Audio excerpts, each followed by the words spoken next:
Good morning, dear students. This is Swati Kohli from the Millennium School. The lesson that I'm going to begin today is called The 100 Dresses, Part 1. Of course, I'll take first, by Elpsor Esther. The story is, this lesson is about a little girl, young girl named Wanda, who claims to have 100 dresses. I think it would be a dream of any girl to own so many dresses. She was no different. Her classmates made fun of her because what she claims was in contradiction to the fact that she always wore same dress every day. They also found her name to be funny. Actually, Wanda was a Polish immigrant who had come to an American town with her family. And children, if we talk about the background of this story, we can see that these Polish Americans were sometimes discriminated against in the United States as they were actually Irish, Italians, or Jews. So they were really not accepted by people, and having a different kind of a name, that was also one of the reasons that these young children used to make fun of her. Wanda Petronsky. She always claimed that she owned some 100 dresses, but she always wore the same faded blue dress. She was a very quiet girl. And her classmates always teased her about that dress. Her friends always made fun of her.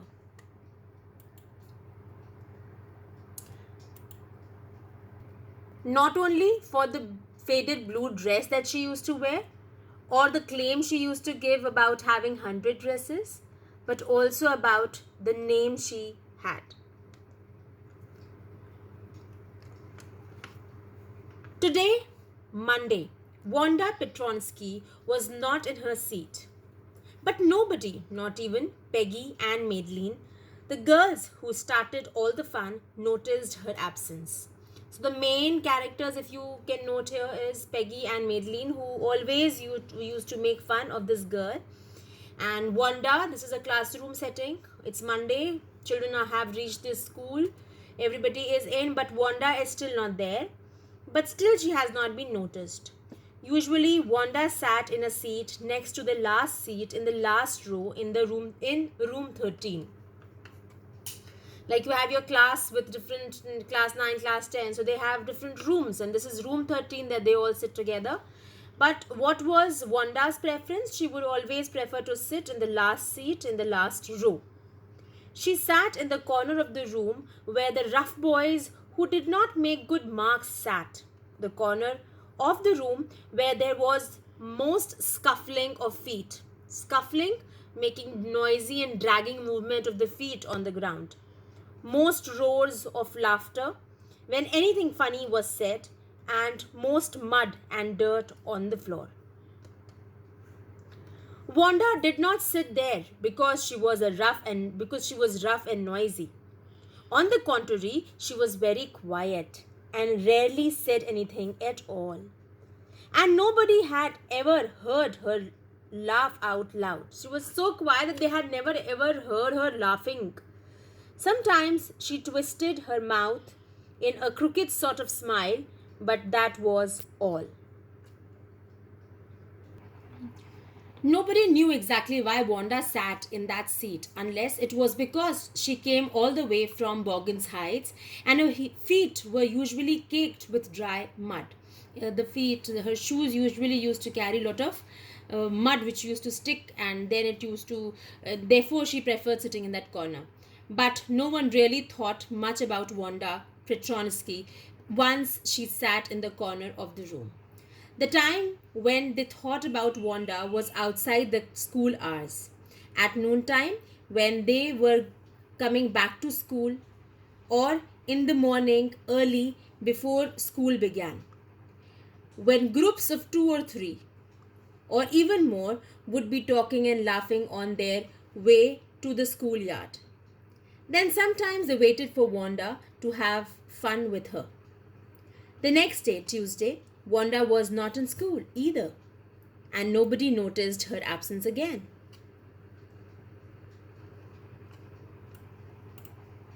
But on Wednesday, Peggy and Maddie, who sat down front with other children who got good marks and who didn't track in a whole lot of mud, did notice that Wanda wasn't there. Peggy was the most popular girl in school. She was pretty, she had many pretty clothes, and her hair was curly. Maddie was her closest friend. The reason Peggy and Maddie noticed Wanda's absence was because Wanda had made them late to school. They had and waited for Wanda to have some fun with her, and she just hadn't come. They often waited for Wanda Petronsky to have fun with her. So basically, children, it was on Wednesday that it was noticed finally that Wanda was missing. She was not making to school. And it was because Peggy and Maddie both had been waiting for her.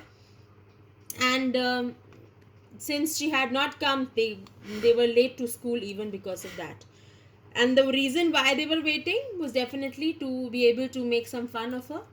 Wanda Petronsky. Most of the children in room 13 didn't have names like that. They had names easy to say, like Thomas, Smith, or Alan. There was one boy named Bounce, Willie Bounce, and people thought that was funny, but not funny in the same way as Petronsky was. Wanda didn't have any friends.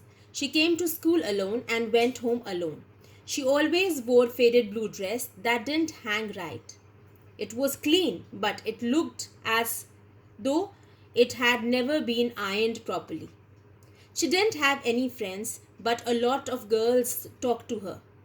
Sometimes they surrounded her in the schoolyard as she stood watching the little girls play hopscotch on the worn hard ground. So Wanda was not a very rich girl. She used to wear the same faded blue dress every day. Although the dress was clean but never ironed properly.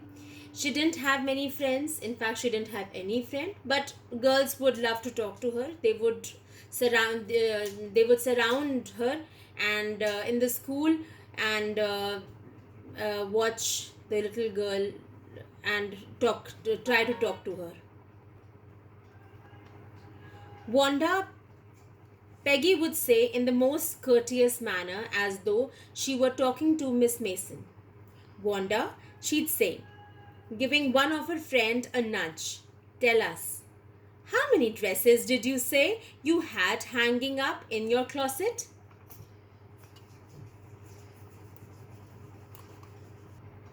100, Wanda would say.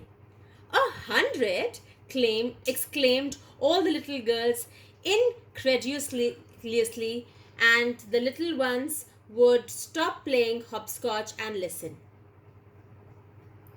Yea, 100 all lined up, said Wanda. Then her thin lips drew together in silence. What are they like? All silk? I bet, said Peggy.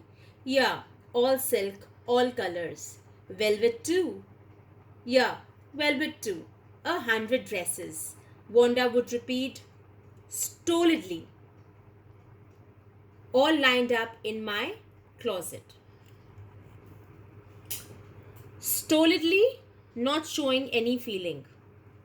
She would just blatantly say, yes, I have 100 dresses. Incredulously, showing unwillingness to believe.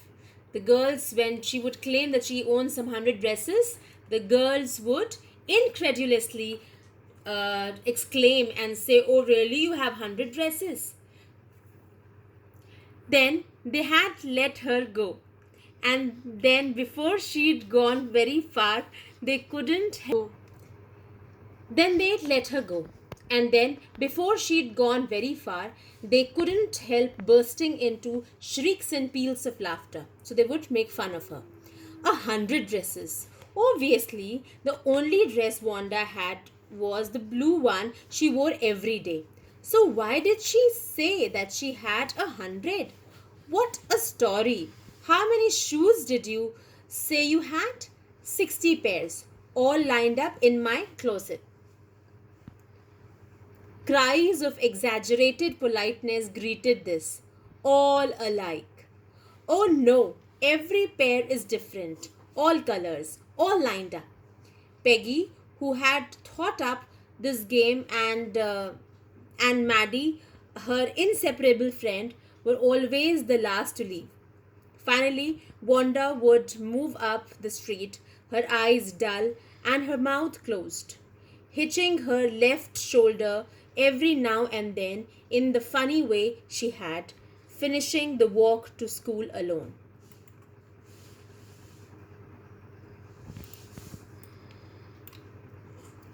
Peggy was not really cruel. She protected small children from bullies, and she cried for hours if she saw an animal mistreated. If anybody had said to her, "Don't you think that is a cruel way to treat Wanda?" she would have been very surprised. Cruel? Why did the girl say she had 100 dresses? Anybody could tell that that was a lie. Why did she want to lie?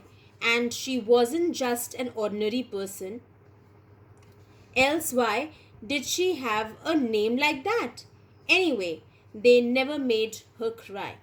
As for Maddie, the business of asking Wanda every day how many dresses and how many hats and how many this and that she had was bothering her. Maddie was poor herself. She usually wore somebody's hand me down clothes. Thank goodness she didn't live up on Bogans Heights or have a funny name. Bogan Height was not a very posh kind of an area, so people belonging to that area were really not considered. Sometimes, when Peggy was asking Wanda those questions in that mocking, polite voice, Maddie felt embarrassed and studied the marbles in the palm of her hand, rolling them around and saying nothing herself. Not that she felt sorry for Wanda exactly. She would never have paid any attention to Wanda if Peggy hadn't invented the dresses game.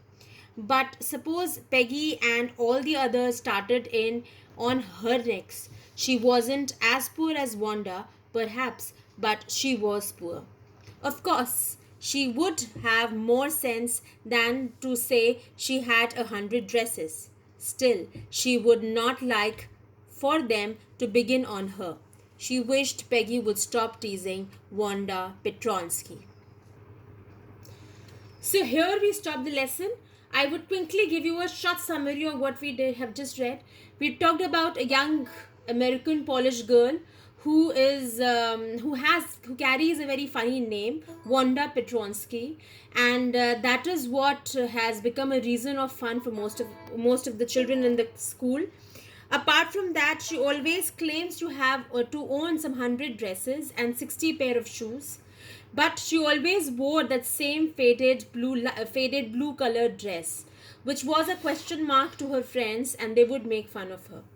Wanda and Peggy are the two other girls who used to always make fun and ask her this question. Maddie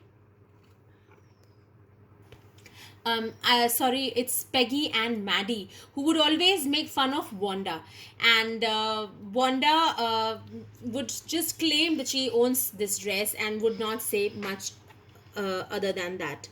Okay, children, I stop here. I would like you all to attempt question number